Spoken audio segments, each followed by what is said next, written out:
السلام عليكم ورحمة الله وبركاته. الحمد لله رب العالمين، والعاقبة للمتقين، والصلاة والسلام على رسوله سيدنا محمد وعلى آله وصحبه أجمعين. أما بعد، فأعوذ بالله من الشيطان الرجيم. بسم الله الرحمن الرحيم. لقد تاب الله على النبي والمهاجرين والأنصار والذين اتبعوه في ساعة العسرة. وقال النبي صلى الله عليه وسلم: الهجرة يهدم ما كان قبله. صدق الله العظيم وصدق رسوله النبي الكريم. اللهم صل على سيدنا محمد وعلى آل سيدنا محمد وبارك وسلم وكرم عليه. அளவில் அருளும் நிகரில் அன்பும் கொண்ட எல்லாம் அல்ல அல்லாஹ்வின் திருநாமம் போற்றி ஆரம்பம் செய்கின்றேன்.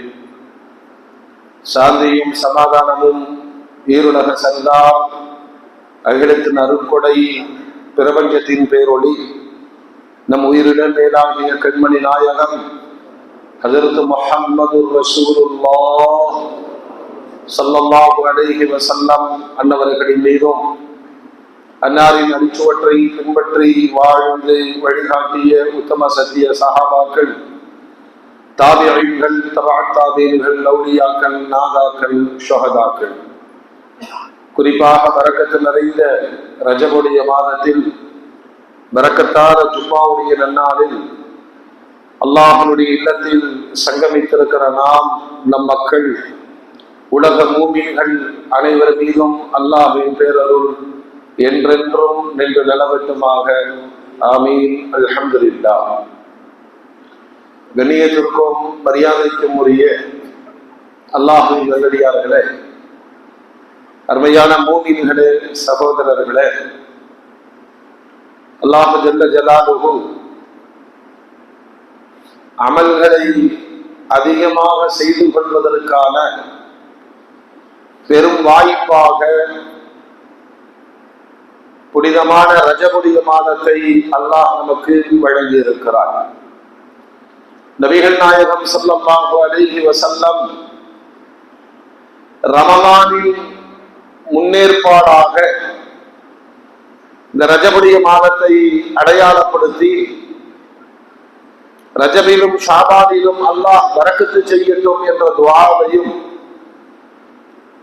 துஆவின் வழியாக ரமலானை அடைவதற்கான ஆயுட்காலமும் உடல் ஆரோக்கியமும் கிடைத்திட நீங்கள் அல்லாஹ்விடத்தில் துஆ செய்து கொண்டே இருங்கள் என்று ரமலானிய சந்தோஷத்தை ரஜபுடைய மாதத்திலே விதைத்து சென்றிருக்கிறார்கள் கண்மணி நாயகம் முஹம்மது ரசூலுல்லாஹ் ஸல்லல்லாஹு அலைஹி வஸல்லம்.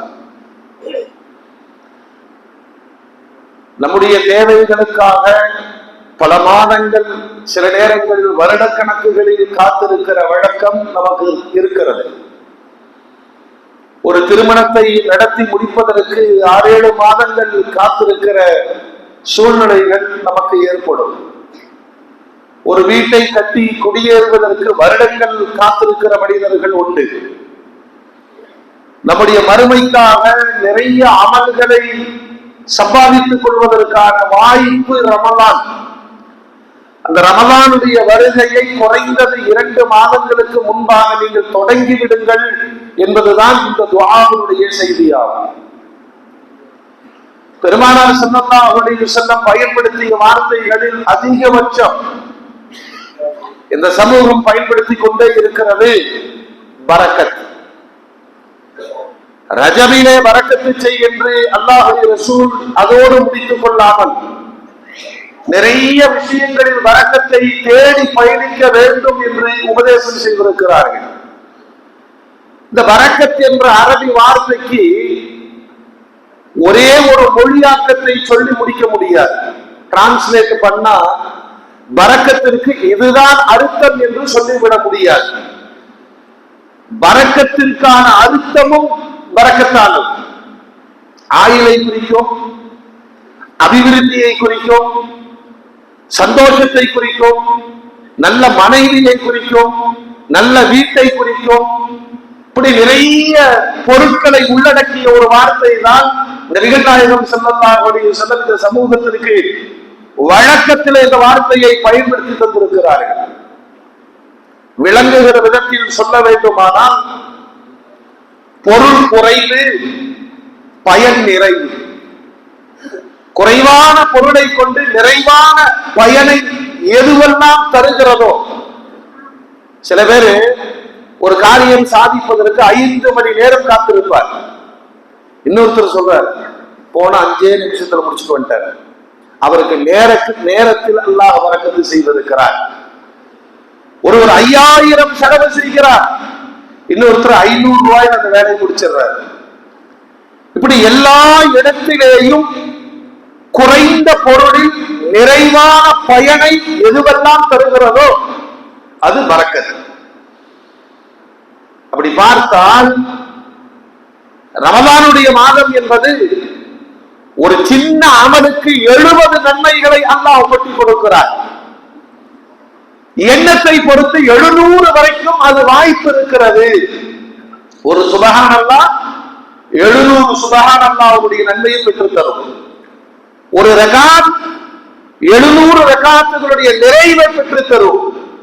ஒரு நோன்பு 700 நோன்புகளுடைய நன்மையை பெற்றுத் தரும்.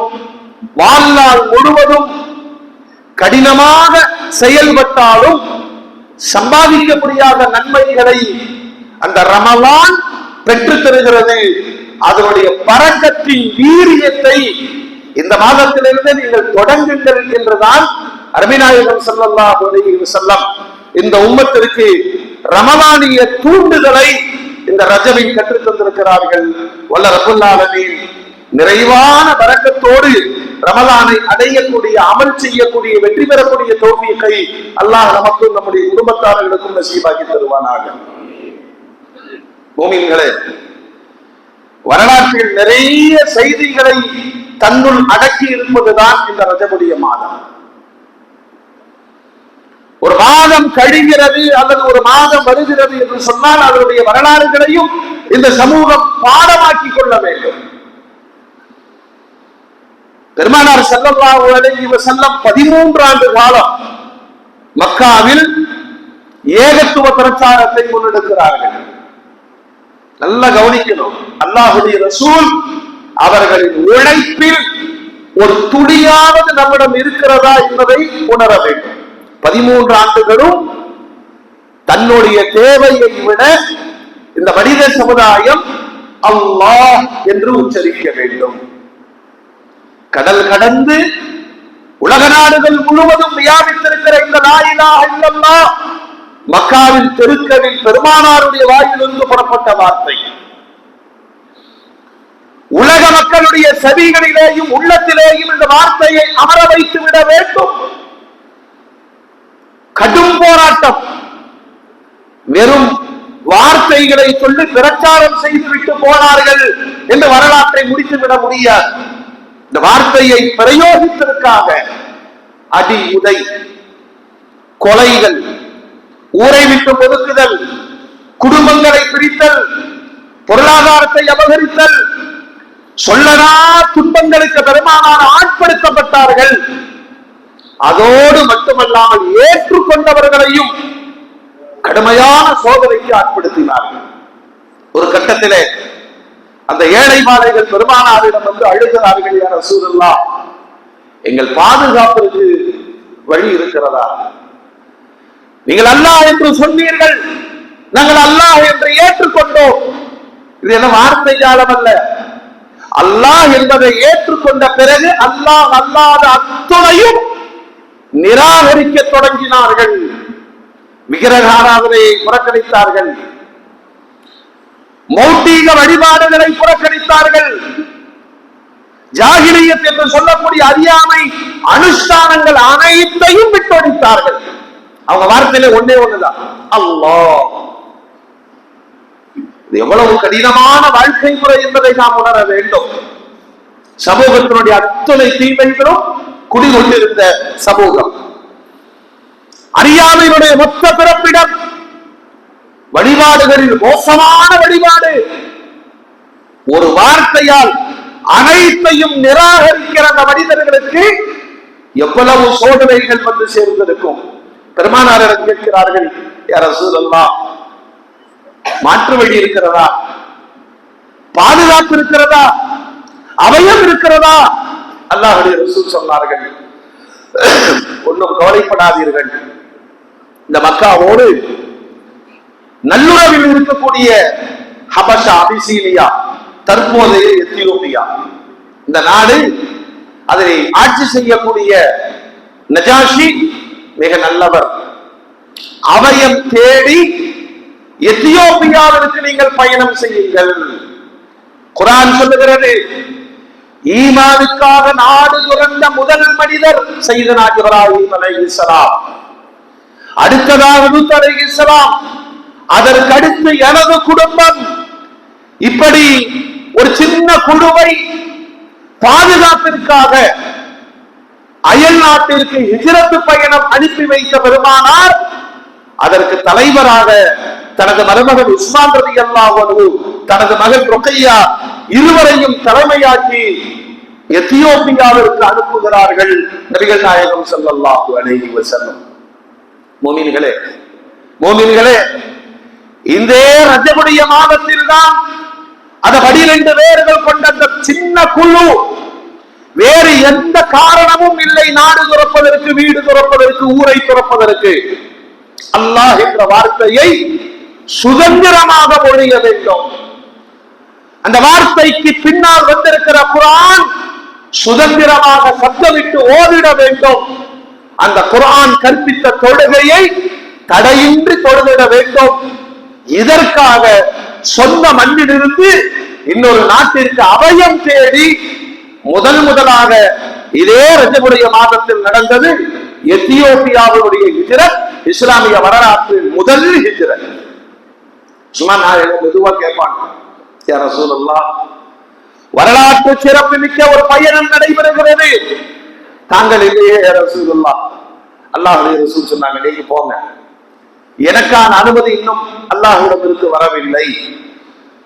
புறப்பட்டு போன இந்த தூதுக்குழுவினர்கள் பரிதாபத்திற்குரியவர்கள், இவர்களுக்கு எந்த பின்னணி காரணமும் இல்லை.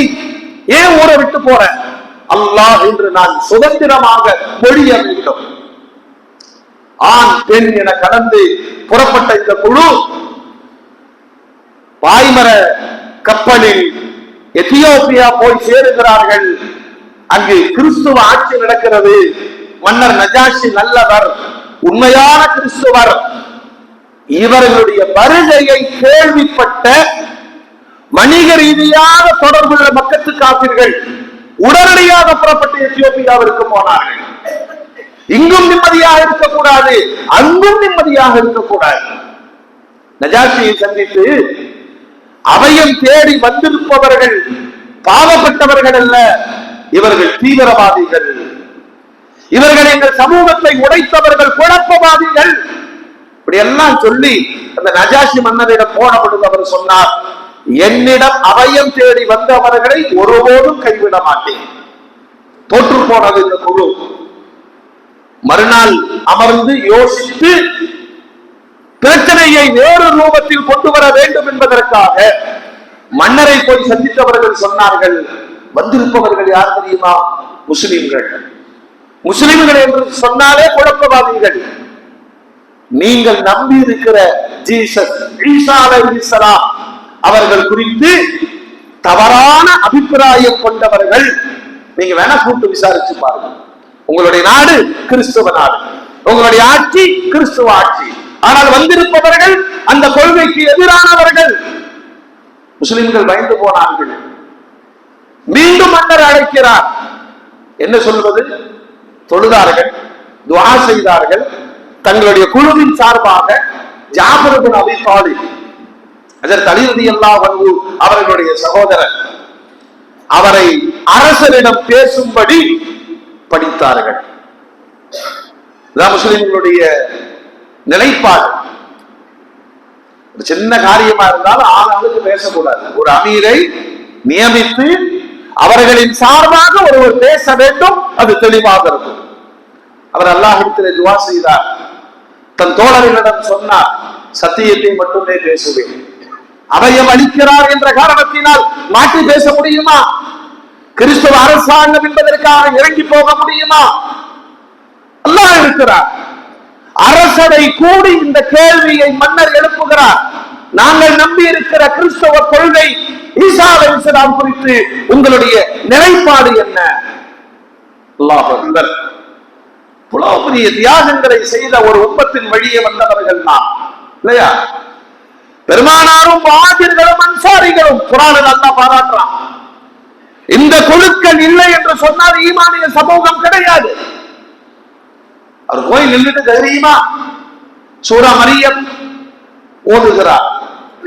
ஒரு கிறிஸ்தவ நாட்டிலே கிறிஸ்தவ அரசருக்கு முன்னால் சத்தியத்தை சொல்ல வேண்டும், குர்ஆனுடைய வசனங்களை ஓதுகிறார். அந்த வசனம் தொடர்ந்து செய்திகளை சொல்லுகிறது. மரியம் அலைஹிஸ்ஸலாம் ஒரு பெண், அல்லாஹ்வுடைய அடிமை. ஈசா அலைஹிஸ்ஸலாம் அந்த பெண்ணின் மகன். ஒருபோதும் இருவரும் இறைவன் அல்ல, இறைவனின் குழந்தையும் அல்ல, இறைவனின் மனைவியும் அல்ல. அல்லாஹ் வேறு, இவர்கள் படைப்புகள், ஆனால் உயர்ந்தவர்கள். இந்த தெளிவை குர்ஆனுடைய வசனத்தின் வழியே சொல்லிய பொழுது மௌனமாக அந்த அரசவை கேட்கிறது, அரசவை கலைகிறது. நஜாஷி அவர்களை அழைத்து பாராட்டினார். கிறிஸ்துவத்திலும் பல கொள்கைகள் உண்டு. நான் நம்பி இருக்கிற கொள்கையை குர்ஆனிலிருந்து நீங்கள் சொன்னீர்கள். மரியம் அலைஹிஸ்ஸலாம் அல்லாஹ்வுடைய அடிமை, ஈசா அலைஹிஸ்ஸலாம் அல்லாஹ்வுடைய அடிமை. முக்கடவுள் கோட்பாடுகள் கிடையாது. இதை நான் நம்பி இருக்கிறேன், அந்த கிறிஸ்துவத்தை நான் சார்ந்தவன் என்று சொல்லி இவர்களை பாராட்டி, இவர்கள் இந்த நாட்டிலே தங்கிக் கொள்வதற்கும் வாழ்வதற்கும் முழு பாதுகாப்பை வழங்கி அந்த குழுவை அங்கீகாரம் செய்தார் மன்னர் நஜாஷி. இப்படி ஒரு வரலாறு இஸ்லாத்தினுடைய தொடக்கத்தில் ஏற்பட்டதை இந்த ரஜபுடைய மாதம் நமக்கு நினைவுபடுத்துகிறது. மோமின்களே, ஹிஜ்ரத்தினுடைய விலை என்ன தெரியுமா? ஹிஜ்ரத்தினுடைய விலை என்ன தெரியுமா? பெருமானார் சொல்வார்கள், அல் ஹிஜ்ரத்து யஹ்தீமு மா கான கபலா. அவர் எப்படி வாழ்ந்திருந்தாலும் ஒருவர் அல்லாஹ்வுடைய பாதையிலே ஹிஜ்ரத் செய்வார் என்று சொன்னால் அவருடைய முன்பாவங்கள் அனைத்தையும் அந்த ஹிஜ்ரத் அழித்து ஒழித்து தவிடுபடியாக ஆக்கிவிடும். அவர் பரிசுத்தமானவராக மாறிவிடுவார். சிலர்கள் திரும்பி வந்தார்கள். சிலர்கள் 8 ஆண்டு 9 ஆண்டு எத்தியோப்பியாவில் இருந்து மதீனாவுக்கு புறப்பட்டு வந்தார்கள். அந்த மன்னரும் இஸ்லாத்தை ஏற்றுக்கொண்டார். மோமின்களே, மோமின்களே, ஹிஜ்ரத்தினுடைய நோக்கம் இஸ்லாம் வெளி உலகத்திற்கு போய் சேர வேண்டும். அந்த வேலையை அன்றைக்கே தொடங்கி வைத்தார்கள் பெருமானார். அதற்கு உடன்பட்டார்கள் அருமைக்குரிய சஹாபாக்கள். விலையில்லாத அந்த தியாகம் இன்றைக்கு நாம் முஸ்லிம்களாக இருப்பதற்கு ஒரு காரணம் அந்த ஹிஜ்ரத் பயணம் என்ற அற்புதமான தியாகம். ரஜபுடைய மாதம் அந்த வரலாற்றை நமக்கு நினைவுபடுத்துகிறது. மோமின்களே, மோமின்களே, பெருமானார் ஸல்லல்லாஹு அலைஹி வஸல்லம் 13 ஆண்டு காலம் மக்கத்து மண்ணிலே போராடி அந்த கடைசி காலகட்டங்கள் 52 வயசு மதீனாவிற்கு புறப்பட வேண்டும் என்ற சூழல் உருவாகிற பொழுது பெருமானாருக்கு 2 பெரும் துயரங்கள் நடந்தது. ஒன்று, தனது மனைவி கதீஜா அம்மா அவர்களுடைய மரணம். நிலையுழைத்து போனார்கள் பெருமானார். காரணம் என்ன தெரியுமா? சராசரி பெண்களை போன்று வாழ்ந்தவர்கள் அல்ல கதீஜா அம்மையார்.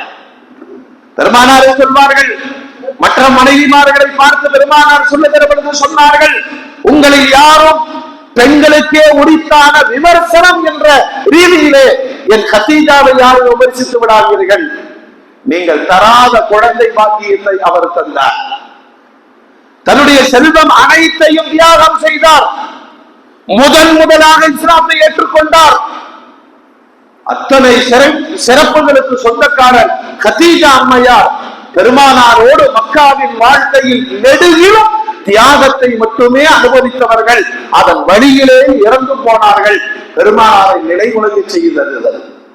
இரண்டாவது, இஸ்லாத்தை ஏற்றுக்கொள்ளாவிட்டாலும் தன் மகன் என்ற பாணியிலே பெருமானாருக்கு நிழலாக இருந்தவர் அபூ தாலிப். அவருடைய மரணமும் பெருமானாரை நிலைகுலைய செய்தது. வேதனையின் உச்சத்தில் இனி தனக்கு ஆதரவு யார்? ஆதரவு தேடி தாயிப்புக்கு பயணிக்கிறார்கள்.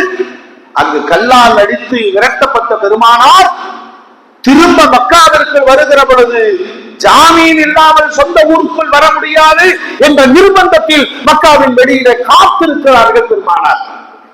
பூமியர்களே, இஸ்லாம் நம்மை வந்தடைகிற பொழுது எவ்வளவு வலி வேதனைகளோடு அது புறப்பட்டு இருக்கிறது என்பதை இந்த ரஜபுடைய மாதம் இந்த வரலாற்று செய்திகளை நமக்கு உணர்த்துகிறது.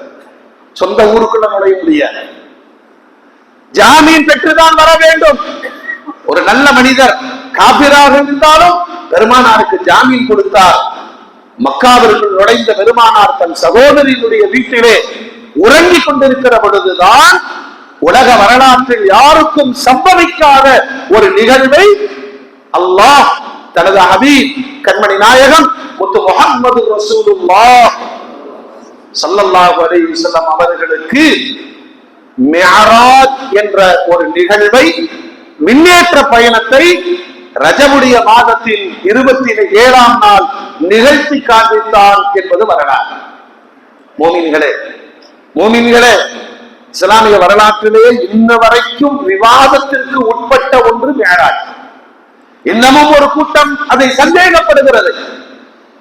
2 பயணங்கள் பெருமானாருக்கு தரைமார்க்கமாக நடந்த இஸ்ரா, பைத்துல் முகத்தஸிலிருந்து நடைபெற்ற மிஅராஜ், இந்த 2ம் குர்ஆனின் வழியாக ஊர்ஜிதப்படுத்தப்பட்ட இமாம் கஸாலி ரஹ்மத்துல்லாஹி அலைஹி சொல்வார்கள், இது கனவுல நடந்தது, கற்பனையில நடந்தது, நினைவுகளில் நடந்தது அப்படின்னு சொன்னா யாரும் இவ்வளவு பிரம்மாண்டமா பேச மாட்டாங்க இல்லையா? நாமளே தூக்கத்துல அமெரிக்காவுக்கு போயிட்டு வர்றோம், போறோமா இல்லையா சொல்லுங்க? கடல் கடந்து பயணிக்கிறோம், எங்கெல்லாமோ போறோம். காலையில் எந்திரிச்சு நேற்று நைட் நான் சிங்கப்பூருக்கு போனேன்னு சொன்னா அப்படியா? கனவுல போப்பா சாயா குடிச்சிட்டு வேலையை பாருப்பாங்க, சொல்லவே மாட்டோம் இல்லையா? கனவில் ஆயிரங்கள் நடக்கலாம், ஆனால் நினைவில் பூத உடலோடு இந்த நரம்புகளோடு ரத்தம் சதையோடு பெருமானாருக்கு நடந்தது. குர்ஆனுடைய வசனம், அஸ்ராபி அப்திஹி, தன் அடிமையை தன் அடியாரை இரவு நேரத்தில் அழைத்து சென்றார். மோமின்களே, ரஜபுடைய மாதத்தில் நடந்த நிகழ்வு உலகத்திற்கு பெற்று தந்த பரிசு என்ன தெரியுமா? உலகத்தின் எல்லா மூலையிலேயும் 24 மணி நேரமும் பாங்கொலியும் இகாமத்தும் இமாம் ஜமாத்தும். யாரால இதை கிரியேட் பண்ண முடியும்? யாரால நடத்த முடியும்? எந்த அரசாங்கம் இதை தவறாமல் நடத்தி கொண்டிருக்கும்? கோவில்களே, அல்லாஹ் நடத்துகிறான். தனது ஹபீப் கண்மணி நாயகத்தை அழைத்து சென்று அன்பளிப்பான தொழுகையை தந்தார். ஜிப்ரீல் வந்தார், தொழுகையை கற்றுத் தந்தார். பெருமானார் சொன்னார்கள், மிஅராஜில் எனக்கு கிடைத்த தொழுகை என்ற அன்பளிப்பு நான் எப்படி தொழுகிறேனோ அதே போல் நீங்களும் தொழுது வாருங்கள். 1400 ஆண்டுகளை தாண்டிய இடைவெளி இல்லாத, விடுமுறை இல்லாத ஒரு நிரந்தர வணக்கம் உலகத்தில் வியாபித்துக் கொண்டிருக்கிறது என்று சொன்னார். அந்த பரிசை பெற்று தந்த அற்புதமான நன்னாளை ரஜப மாதம் உள்ளே வைத்திருக்கிறது. பெருமானார் சொல்வார்கள், அல்லாஹ் எனக்கு ஒரு வாய்ப்பை கொடுத்தான், நான் அவனை போய் சந்தித்தேன், அவன் எனக்கு தொழுகையை தந்தான், நீங்கள் தொழுங்கள், தொழுகையில் உங்களுக்கு மிஅராஜ் இருக்கிறது என்று பெருமானார் சொன்னார். எனக்கு மிஅராஜ் நிஜத்திலும் பூத உடலோடும் நடந்தது. 2 கண்களால் என்னுடைய ரப்பை பார்த்தேன். அல்லாஹ் படைத்து வைத்திருக்கிற சொர்க்கத்தையும் நரகத்தையும் பார்த்து விட்டு வந்தேன். நான் பெற்று வந்த அன்பளிப்பு தொழுகை, அதில் உங்களுக்கான மிஅராஜ் இருக்கிறது என்று தொழுகையினுடைய யதார்த்த வலிமையை நபிகள் நாயகம் ஸல்லல்லாஹு அலைஹி வஸல்லம் உலகத்திற்கு கற்றுத் தந்தார்கள். மோமின்களே, இந்த மிஅராஜ் பயணம் இந்த ரஜபுடைய மாதம் தாங்கி இருக்கிற வரலாற்று செய்தியாகும். மோமின்களே, பெருமானாருடைய வரலாற்றில் முன்னெச்சரிக்கையாக, சுப செய்தியாக அல்லாஹ்வுடைய ரசூல் ஒரு வார்த்தை சொன்னார்கள். பைத்துல் முகத்தஸ். 900 ஆண்டுகளாக அது பன்முகத்தன்மையோடு பிரச்சனைகளோடு பயணித்துக் கொண்டிருக்கிறது இல்லையா? 100 ஆண்டுகள் இந்த பைத்துல் முகத்தஸிற்காக சிலுவை போர் நடந்தது. 10,000 லட்சக்கணக்கான உயிர்கள் பலியிடப்பட்டது. பெருமானாருடைய வார்த்தை என்ன தெரியுமா? அதை இஸ்லாமிய சமூகம் மீட்டெடுக்கும் என்று சொன்னார்கள். பல நேரங்களில் அது மீட்டெடுக்கப்பட்டிருக்கிறது. அப்படி மீட்டெடுத்த முதல் நிகழ்வு செய்தனா உமர் ரலியல்லாஹு அன்ஹு. இரண்டாவது நிகழ்வு என்ன தெரியுமா? சுல்தான் சலாஹுத்தீன் அய்யூபி சிலுவை போரை முடித்து வைத்து 88 ஆண்டுகள் மூடி கிடந்த, வாங்க சொல்லாமல் தொழுகை நடைபெறாமல் இருந்த பைத்துல் முகத்தஸை மிகப்பெரிய போராட்டத்திற்கு பின்னால் அதனை கைப்பற்றி அந்த மஸ்ஜிதில் மீண்டும் தொழுகையை தொடங்கி வைத்தார்கள். எதேச்சையாக அமைந்தது என்ன தெரியுமா? ரஜபுடைய மாதம் பிற 27. முஃமின்களே, பெருமானாருடைய வார்த்தை எங்கும் வைத்தது கிடையாது. பைத்துல் முகத்தஸை என்னுடைய உம்மத் அது கைப்பற்றும். அதற்கு பிறகு போராட்டத்தின் உச்சத்தில் இன்றளவும் வருடங்களை தாண்டி பைத்துல் முகத்தஸிற்காக ஒரு குழு போராடி கொண்டே இருக்கும். அதனுடைய தனிச்சிறப்பு என்ன தெரியுமா? பெருமானார் விண்ணேற்றம் நடைபெற்ற பொழுது மஸ்ஜிதுல் அக்ஸாவில் இருந்துதான் தன்னுடைய வானுலக பயணத்தை மேற்கொண்டார்கள் என்பது குர்ஆன் சொல்லுகிற சான்று. மூமின்களே, ரஜப் தனக்குள் வைத்திருக்கிற வரலாற்று செய்திகள் ஒவ்வொன்றையும் இந்த உம்மத் புலவெல்லாம் தியாகத்தை தாண்டிதான் இந்த அற்புதமான இஸ்லாம் நமக்கு வந்திருக்கிறது. இப்ப நாம செய்ய வேண்டியது என்ன தெரியுமா? அந்த இபாதத்தை கட்டி காக்க வேண்டியதும், அந்த தியாகங்களுக்கான உரிய மரியாதைகளை கொடுப்பதும் இந்த சமூகத்தினுடைய கடமையா. பெருமானார் ஸல்லல்லாஹு அலைஹி வஸல்லம் 65க்கும் மேற்பட்ட போர்களை சந்தித்திருக்கிறார்கள். வெறும் 10 ஆண்டுகளில். போர்னு சொன்னா விருந்துக்கு போறதுன்னு அர்த்தமா? இந்த உயிர் போய்விடும் என்று தெரிந்து களத்திற்கு புறப்பட்டு போகுதல். வலவு வேதனையில் ஹிஜ்ரத் செய்து மதீனாவிற்கு வந்த பெருமானாரை மக்கத்து சமூகம் நிம்மதியாக இருக்க விடாமல் பத்ரு போரை தொடங்கியது. அல்லாஹ்வுடைய ரசூல் அங்கிருந்து தன்னுடைய போராட்டத்தை ஆரம்பித்தார்கள். யோசித்து பாருங்கள், 10 ஆண்டுகளில் ஒரு சமயம், ஒரு மார்க்கம் உலகளாவிய மார்க்கமாக வெளிப்படுவதற்கான காரணங்களில் ஒன்று ஹிஜ்ரத், மற்றொன்று போர்கள். இந்த போர் சொன்னாலே நாட்டை பிடிப்பதற்கோ ஆட்சியை பிடிப்பதற்கோ பெண்ணிற்கோ பொன்னிற்கோ இதுதான் இருக்கு போர். போர் என்றால் இதற்குத்தான். இன்றைக்கு அணு ஆயுதத்திற்காக போர் நடக்கிறது. ஆனால் பெருமானாரின் மீது போர்கள் திணிக்கப்பட்டது. வரலாறு நெடுகிலும் நீங்கள் பார்த்தால் மதீனாவை நோக்கி படையெடுத்து வருகிறார்கள் என்ற செய்தி வந்த பிறகு அல்லாஹ்வுடைய ரசூல் அருமைக்குரிய சஹாபாக்களை கூட்டி நம்மேல் தாக்குதல் நடத்த இருக்கிறார்கள், நாம் எப்படி எதிர்கொள்ளலாம், அதற்கு புறப்பட்டு போனதுதான் பத்ர், உஹத், அஹ்ஸாப், கந்தக். அதற்கு அடுத்த 65 போர்கள். அதில் அல்லாஹ்வுடைய ரசூல் கடைசியாக சந்தித்த ஒரு போர் தபூக் யுத்தம். சிரியாவுக்கு அருகில் இருக்கிற தபூக் என்ற பகுதிக்கு 30,000 பேர்களை அழைத்துக் கொண்டு பெருமானார் புறப்பட்டு போனார்கள்.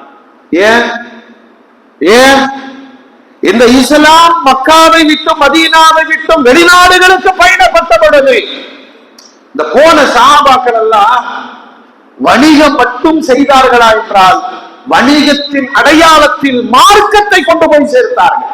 இந்திய வரலாறு அதுதானே, இந்தியாவுடைய வரலாறு அதுதானே. வணிகர்களாக வந்தவர்கள் தான் இஸ்லாத்தை இந்த மக்களுக்கு நிலைநாட்டினார்கள். அல்லாஹ் அக்பர்.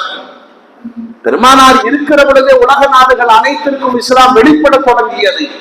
இந்த ஜீரணிக்க முடியாத அன்றைய வல்லரசு ரோம் படையெடுப்பை மதீனாவின் மீது நடத்துவோம் என்று அன்னைக்கே பிளான். எப்படி தெரியுமா? ஒரு நாடு மட்டும் தாக்காது, பல நாடுகளை சேர்த்து கொண்டு கூட்டு தாக்குதல் முஸ்லிம்களை அடித்து விட வேண்டும்.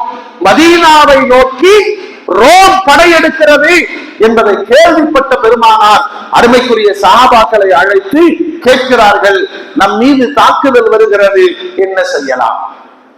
தாங்கள் சொல்லுங்கள் யா ரசூலுல்லாஹ். எதிர்கொள்ள வேண்டும் என்று அல்லாஹ் உத்தரவிடுகிறார். போர் செய்யலாமா வேண்டாமான்னு இல்ல, எதிர்கொள்ள வேண்டும் என்று அல்லாஹ் உத்தரவிட்டு இருக்கிறான். அதை எப்படி நடைமுறைப்படுத்தலாம்? சஹாபாக்கள் யாரு தெரியுமா?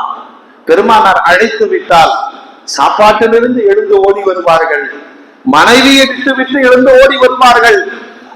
எந்த இடத்தில் இருந்தாலும் பெருமானாருடைய அழைப்பிற்கு உடனடியாக பதில் கொடுக்கக்கூடிய ஈமான், அந்த பலம் அருமைக்குரிய சஹாபாக்களிடத்தில் இருந்தது.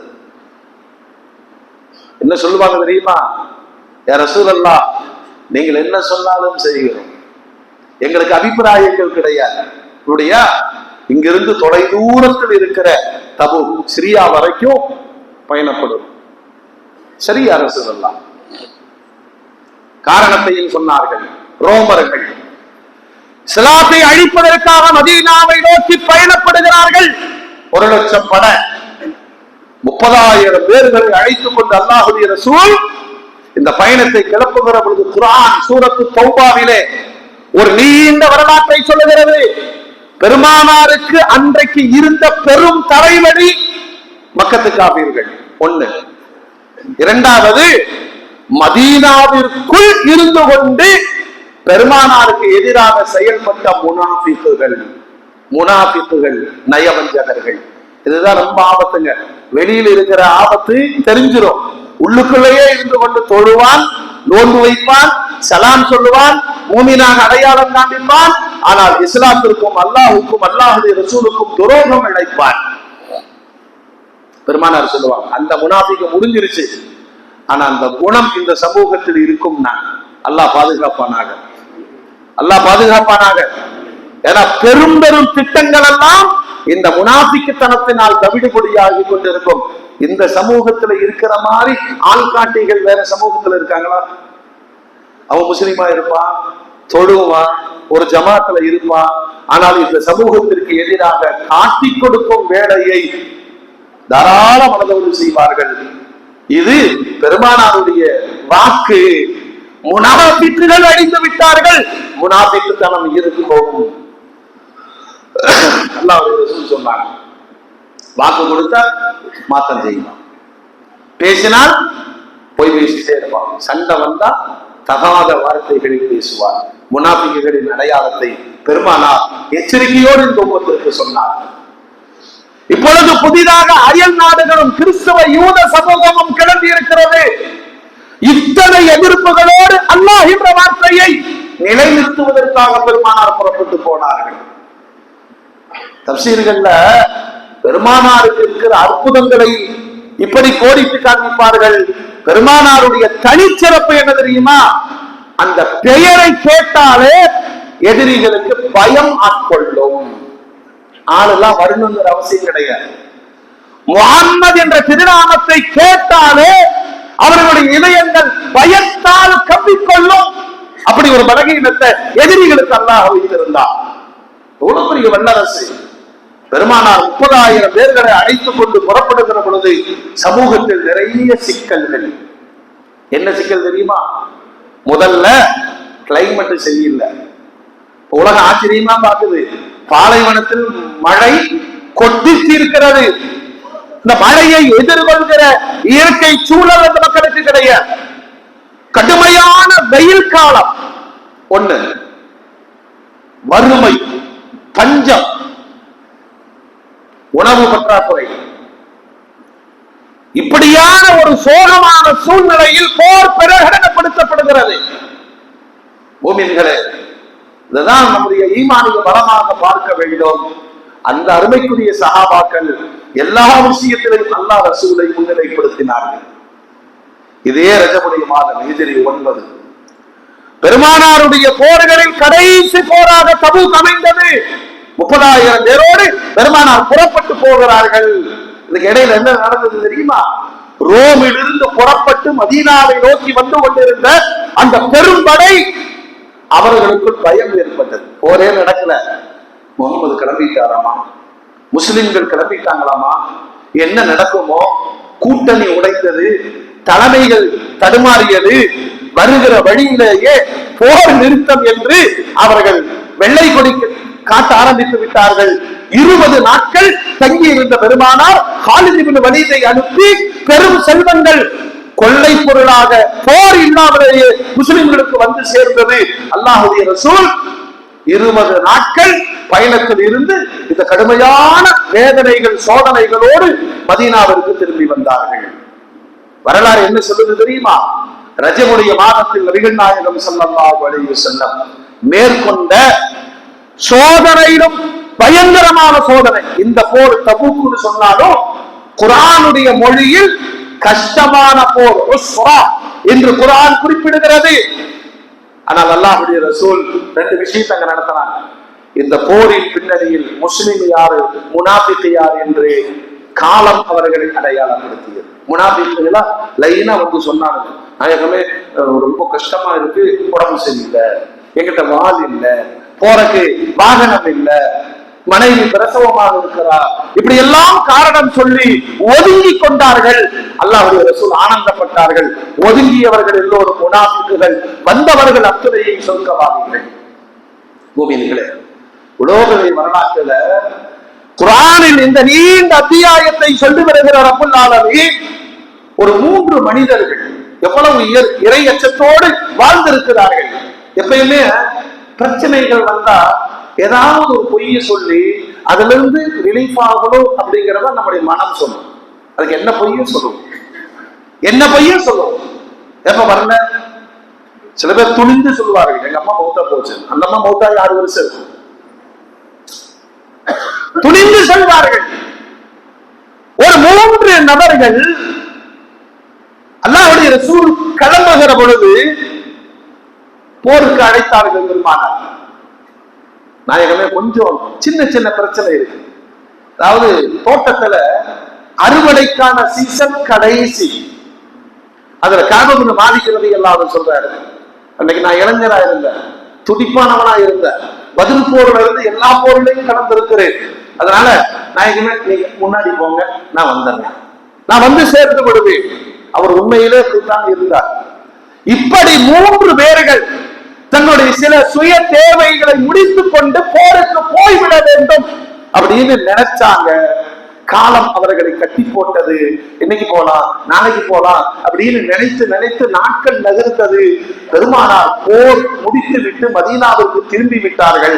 பெருமானார் ஸல்லல்லாஹு அலைஹி வஸல்லம் மஸ்ஜிது நபவிக்கு வந்த பொழுது 80க்கும் மேற்பட்ட முனாஃபிக்குகள் வந்து பெருமானாரிடம் சொன்னார்கள், நாயகமே யா ரசூலுல்லாஹ், வரலான்னு இருந்த, ஆனா இப்படி ஆயிப்போச்சு, என்னால வர முடியல. சரி போங்க, சரி போங்க. பெருமானாருடைய பெருமனம். வெளியில சொல்ற வார்த்தை நம்புவோம், அல்லாஹ் மண்டி கட்டணும், துஆ செய்வோம். உண்மை என்னவோ அது அல்லாஹ்வுக்கு தெரியும். அதற்கு காபுல் மாலிக் ரலியல்லாஹு அன்ஹு சொல்றாங்க, நான் பெருமானாரிடம் வந்து என்னை பார்த்து சிரித்தார்கள். அந்த சிரிப்பு கோபத்தில் வெளிப்பட்ட சிரிப்பாக இருந்தது. வரல வரல பேச மறுத்தார்கள் பெருமானார். சலாம் சொன்னேன், பதில் இல்லை. நான் நின்று பெருமானாருக்கு முன்னால் என் தோழர்கள் எல்லாம் சொன்னாங்க, ஏதாவது ஒரு காரணத்தை சொல்லி தப்பிச்சுக்கப்பா. இல்லை, அவர் என்ன நடந்ததோ அதை சொல்லுகிறார், என்ன நடந்ததோ அதை சொல்லுகிறார். நாயகமே வரலாம் என்று உறுதியாக இருந்தேன், அப்படியே 4 தவறி போயிருச்சு, நான் ஏமாந்துட்டேன், தப்புதான் நாயகமே, எல்லாம் இருந்தும் நான் வரவில்லை ஒரு சொல்லிட்டு போயிட்டார். இன்னொருவர் 3 சஹாபாக்கள், ஹிலால் இப்னு உமையா, முராரத் இப்னு ரபியா, 80 பேர்களில் இந்த 3 பேர்களும் உண்மையை சொல்லி நின்றார்கள். இப்ப உண்மைக்கு எப்பயுமே சோதனை எப்படி வரும் தெரியுமா? நாம சாதாரணமா கடந்து போகிற வார்த்தைகள். உண்மை பேசியெல்லாம் சம்பாதிக்க முடியாதப்பா, உண்மை பேசியெல்லாம் வாழ முடியாதப்பா, பொய்யாக பொய் மூட்டையாக வாழ்வதை பெருமை என்று நினைக்கிறோம். அல்லாஹ் தஆலா இந்த 3 பேருடைய உண்மையை ரசித்தார். உண்மைக்கு ஆரம்பத்தில் மிக சங்கடங்கள் வரும். பாருங்க, உண்மை பொய் சொன்னவனால தப்பிச்சு போயிட்டாங்க. ரசூலுல்லாஹ் பரவாயில்ல போங்கன்னு அனுப்பிச்சிட்டாங்க. உண்மை சொன்ன 3 நபர்களுக்கு அல்லாஹ்வுடைய ரசூல் கொடுத்த தண்டனை என்ன தெரியுமா? இன்றிலிருந்து 50 நாட்கள் இந்த ஊரில் யாரும் அவர்களோடு பேசக்கூடாது என்று பெருமானார் ஆணையிட்டார். குர்ஆன்ல அல்லாஹ் சொல்றான், இந்த 3 நபர்களுக்கு பூமியில் வாழ்வது மிகப்பெரிய நெருக்கடியாகிவிட்டது. எல்லாம் இருக்கிறாங்க, யாருமே பேச மாட்டேங்கிறாங்க. சலாம் சொன்னால் பதில் சொல்வதில்லை. அதுல 2 பேர் வீட்டுக்குள்ளேயே முடங்கிட்டாங்க, அழுது கொண்டே இருந்தார்கள். கதவு பாதிக்கிறது எல்லாரும் சொல்வார்கள், நான் கொஞ்சம் இளைஞனா இருந்தனால பிரச்சனைகளை எதிர்கொள்ள வேண்டும் என்று பள்ளிக்கு வருவேன், எல்லாத்துக்கும் சலாம் சொல்லுவேன். யாரும் சலாம் சொல்ல மாட்டாங்க. என் குடும்பம், என்னுடைய நண்பர்கள் எல்லோருமே பெருமானாருடைய ஆணை அப்படிப்பட்ட வார்த்தை. அப்படி கட்டுப்படுத்த முடியுமா? இதுக்கிடையில் காபூர் மாதிரி சொல்றாங்க, இந்த செய்தி ரோமுக்கு தெரிகிறது.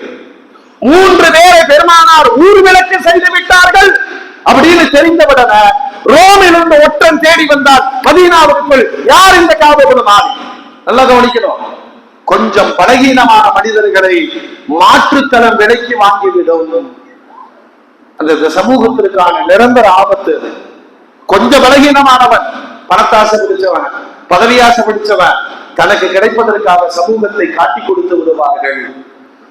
அப்படி ரோம் பயன்படுத்திய ஆளை எழுப்பியவனது மதீனா தெரு முழுவதும் சொல்ற கால் கிடையாது, சைக்கிளையால் நீ கேட்கிற ஆள் அங்க இருக்காரு. காபூர் மாலிக் சொல்றாங்க, ஏற்கனவே நான் பிரச்சனையில இருக்கிற ரோமனுடைய லஸ்ஸானுடைய அதிபர் ஒரு கடிதத்தை எழுதி இருக்கிறார், முகம்மது உன்னை ஊரை விட்டு ஒதுக்கி வைத்ததாக நாங்கள் கேள்விப்பட்டோம், நீ ரோமுக்கு வந்துரு, ராஜாவாக்கிடுற.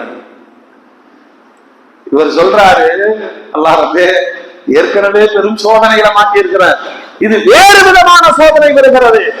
அவனை கடிந்து திட்டி திரும்ப அனுப்பிவிட்டு 1000 நடந்தாலும் பெருமானாரின் வார்த்தைக்கு கட்டுப்படுவதுதான் இந்த உம்மத்தினுடைய மரபு.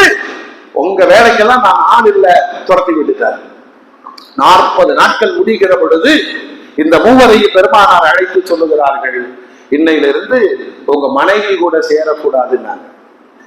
நம்மளாம் இப்படி ஒரு பஞ்சாயத்தை செஞ்சா ஏற்றுக்குவோமா? ஏற்றுக்கொள்வோமா? 40 நாட்கள் சமூகம் பேசக்கூடாது. இப்ப மனைவி யதார்த்தமா கேட்கிறாங்க, தலாக்கு விட்டுருட்டா இல்ல வீட்டுக்கு அனுப்பிச்சிருக்கா?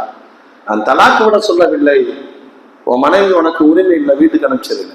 நான் வீட்டுக்கு வந்தேன், அல்லாஹ்வுடைய ரசூல் இப்படி சொன்னார்கள், தயவு செய்து நீ உங்க அம்மா வீட்டுக்கு போயிரு, அழைப்பு வருகிற பொழுது அழைத்துக் கொள்ளுகிறேன்.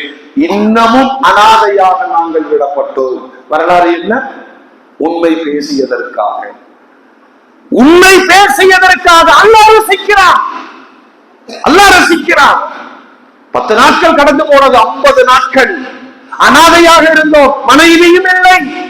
ஒரு நாள் பஜ்ர் தொழுகைக்கு போகிற பொழுது பெருமானார் ஸல்லல்லாஹு அலைஹி வஸல்லம் மிக்க மகிழ்ச்சியோடு இருக்கிறார்கள். சஹாபாக்கள் எல்லோரும் கை கொடுத்துக் கொண்டிருக்கிறார்கள். என்ன நடக்கிறது என்று நான் புரியாமல் பார்த்து கொண்டிருக்கிற பொழுது ஒரு சத்தமிட்டு சொன்னார், 3 சகோதரர்களே, 3 சகோதரர்களே, அல்லாஹ் உங்களை மன்னித்து விட்டான், நீங்கள் இனிமேல் சமூகத்தில் இணையலாம்.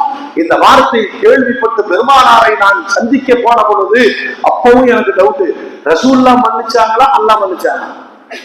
சஹாபாக்களுடைய ஈமான் பாருங்க. பெருமானாரிடம் சென்று கேட்டான், யா ரசூலுல்லாஹ் இந்த செய்தி உங்களுடையதா அல்லாஹ்வுடையதா? பெருமானார் சிரித்துக் கொண்டு சொன்னார்கள், அல்லாஹ் உங்களை மன்னித்து விட்டான். சான்றாக குர்ஆனுடைய வசனம் சூரத்து தௌபாவில், லக்கத் தாபல்லாஹு அலல் நபி வல் முஹாஜிரீன வல் அன்சார். அப்படியே தொடர்ந்து இந்த போர்க்களத்தில் தங்களை பிற்படுத்திக் கொண்ட அந்த மூவரையும் அல்லாஹ் மன்னித்து விட்டான் அப்படின்னு சொல்லிட்டு கடைசியில் அல்லாஹ் ஒரு உபதேசம் செய்கிறான், தக்வாவுடைய மக்களே, ஈமான் கொண்டவர்களே, நீங்கள் எப்பொழுதும் உண்மை பேசுங்கள், உண்மையாளர்களோடு நீங்கள் வாழுங்கள். சில சோதனைகள் உங்களுக்கு வரலாம், ஆனால் நிரந்தரமான நன்மையோடு நீங்கள் வாழ்வீர்கள். பொய் சொன்னவர்களோடு ஒருபோதும் சேராதீர்கள், அது நிரந்தர அழிவை தரும் என்ற பாடத்தோடு இந்த ரஜமுடைய மாதத்தில் நடைபெற்ற தபூக் மிகப்பெரிய வரலாற்று செய்தியை உலகத்திற்கு சொல்லுகிறது. மூமின்களே, மூமின்களே, போர் முடித்து விட்டு பெருமானார் மதீனாவுக்கு வருகிறார்கள். போரை முடித்து விட்டு பெருமானார் மதீனாவுக்கு வருகிறார்கள். வருகிற வழியிலேயே ஒரு குழு, முனாஃபிக்குகளின் ஒரு குழு பெருமானாரை சந்தித்து சொன்னாங்க, யா ரசூலல்லாஹ், நாங்கெல்லாம் குபா பகுதியில குடியிருக்கிறோம், சமூகத்திற்கு முக்கியமான செய்தி என்பதனால் நான் ஞாபகப்படுத்துகிறேன், குபாவுக்கு கொஞ்சம் தூரத்தில் இருக்கிறோம், ஒவ்வொரு நேரமும் அந்த பள்ளிக்கு தொட வர எங்களுக்கு சக்தி இல்லை, அதனால எங்க குடியிருப்பு பகுதியிலேயே நாங்கள் ஒரு பள்ளிவாசலை கட்டி இருக்கிறோம். அல்லாஹ்வுடைய ரசூல் சொன்னாங்க, ஓகே, அதுக்கு என்ன, பள்ளி கட்டுறது நல்லது தானே, ஆனால் நீங்கள் தான் வந்து திறந்து வைக்க வேண்டும். சரி, வருகிறேன். யதார்த்தமாய் பெருமானார் ஒத்துக்கொண்டார்கள். பள்ளி திறப்பு விழாவிற்காக பெருமானார் ஆடை அணிந்து புறப்படுகிற பொழுது ஜிப்ரீல் அலைஹிஸ்ஸலாம் வந்தார்கள். நாயகமே, அங்க நீங்க போகக்கூடாது. ஏன்னா அது புதுசா இருக்கு. நம்ம சமூகத்துல கட்டின பள்ளிவாசல் தானே, நம்ம ஆளுங்க கட்டின பள்ளிவாசல் தானே, நாம காம்ப்ரமைஸ் பண்ணிக்கிறோமா இல்லையா? எல்லாமே பள்ளி தானே, எல்லாமே பள்ளிதானே. இந்த புத்திகளுக்காக நான் சொல்லுகிறேன். பெருமானாருக்கு ஜிப்ரீல் அலைஹிஸ்ஸலாம் சொன்னார்கள், அல்லாஹ் சொல்லுகிறான், அது பள்ளியாக இருந்தாலும் நீங்க போகக்கூடாது. சரி.